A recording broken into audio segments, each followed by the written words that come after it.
Bisik doa waktu pagi dan doa hari siang, bisik doa malam sunyi agar hatimu senang.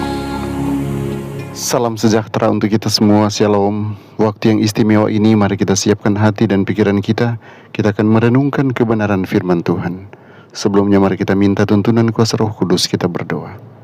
Bapa di sorga, kebutuhan kami saat ini ialah hadirnya kuasa Roh Kudus-Mu di tengah-tengah kami. Biarlah boleh memenuhi hati dan pikiran kami, agar kami boleh memahami, memaknai setiap firman yang akan kami baca dan renungkan. Di dalam nama Yesus, nama yang indah, kami selalu berdoa dan bersyukur.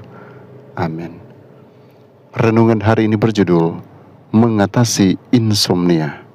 Ayat inti Lukas 8 ayat yang ke-23. Dan ketika mereka sedang berlayar, Yesus tertidur. Sekonyong-konyong turunlah taufan ke danau, sehingga perahu itu kemasukan air dan mereka berada dalam bahaya. Kelelahan adalah salah satu dari 10 alasan paling umum orang pergi ke dokter. Solusinya seharusnya sederhana, tidur lebih banyak.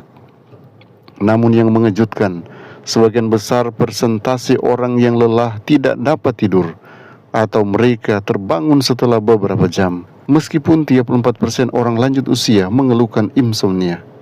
Masalah tidur umum terjadi pada segala usia. Raja Saul menderita insomnia. Saya yakin hal itu tidak teratasi ketika dia telah berpaling dari Tuhan. Rasa bersalah mempunyai cara untuk membuat kita terjaga di malam hari. Bandingkan insomnia yang dialami oleh Saul ketika dia ada di dalam istana dengan kemampuan Petrus untuk dapat tidur, bahkan ketika dia dipenjarakan dengan tidak adil. Dia harus dibangunkan oleh malaikat sebelum dibebaskan. Namun ilustrasi terbaik dari orang yang tertidur lelap adalah Yesus, yang tertidur di perahu di tengah amukan badai. Bagaimana dia dapat melakukannya? Emosi yang mengganggu dapat membuat kita terus terjaga di malam hari. Rasa bersalah, marah, takut, cemas, kebencian. Namun pola hidup Anda juga bisa menyebabkan hal yang sama. Itu semua ada hubungannya dengan produksi hormon melatonin. Pada tahun 1933, melatonin ditemukan sebagai bantuan tidur alami. Ini mengurangi 14 menit dari waktu yang dibutuhkan untuk tertidur, meningkatkan efisiensi tidur, tetapi tidak meningkatkan waktu tidur total. Membantu wisatawan mengatasi jet lag, dan sangat membantu dalam memecahkan masalah tidur pada lansia. Dalam 2 tahun setelah penemuannya, hal itu begitu populer. Diketahui ada 24 perusahaan di Amerika yang memasarkannya. Setiap orang meminum pil tersebut, namun produksi melatonin oleh tubuh sendiri dapat ditingkatkan dengan pola hidup yang benar. Salah satu hal terbaik yang dapat Anda lakukan untuk meningkatkan melatonin di malam hari adalah dengan membiarkan diri Anda terkena cahaya luar ruangan yang terang di pagi hari.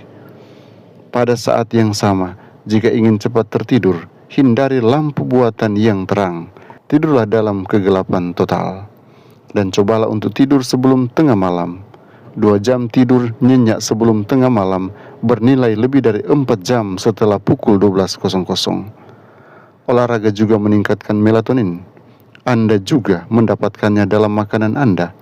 Melatonin banyak terdapat dalam gandum, jagung, beras, jelai, tomat, dan pisang. Makanan dengan kandungan tinggi triptofan dan vitamin B cenderung meningkatkan kadar melatonin. Jadi, makanlah kacang-kacangan, wijen dan biji labu, serta paprika. Puasa cenderung merangsang produksi melatonin, terutama pada malam hari. Pastikan untuk mendapatkan cukup kalsium dan hindari obat antiinflamasi, antidepresan, dan alat bantu tidur. Pola hidup Yesus memungkinkan dia untuk dapat tidur di tengah badai. Aspek apa dari pola hidupnya yang dapat kita tiru? Kiranya Tuhan menolong kita untuk mengerti firman kebenaran ini. Mari kita berdoa. Bapa di sorga, kami datang mengucap syukur karena kebaikan-Mu nyata di tengah-tengah kami. Saat ini kami boleh membaca, boleh merenungkan firman Tuhan, dan kiranya ini boleh menolong kami menjadi lebih baik di dalam pola hidup kami, bahkan pola tidur kami. Engkau akan arahkan kami untuk tetap menghidupkan pola hidup yang sehat. Kami sehat secara fisik, kami juga sehat secara rohani. Engkau akan membantu kami untuk selalu meyakini bahwa penyertaan sempurna dalam perjalanan iman kami, dan Tuhan selalu membantu kami, menjaga, melindungi kami, dan semua yang kami lakukan berhasil. Hari ini kami akan lalui dengan sukacita bersama dengan Engkau, Tuhan. Karena itu kami menyerahkan total hidup kami ke dalam tangan-Mu, dan mohon kiranya Engkau tetap melindungi umat-umat Tuhan dimanapun mereka berada, apapun aktivitas mereka. Kiranya Tuhan akan selalu dampingi mereka dan berikan kesuksesan. Kasih karunia-Mu, damai sejahtera-Mu melimpah-limpah atas kami, karena berdoa memohon berkat-Mu tercurah atas umat-umat Tuhan dimanapun mereka berada yang sedang mendengarkan channel ini. Di dalam nama Yesus, amin.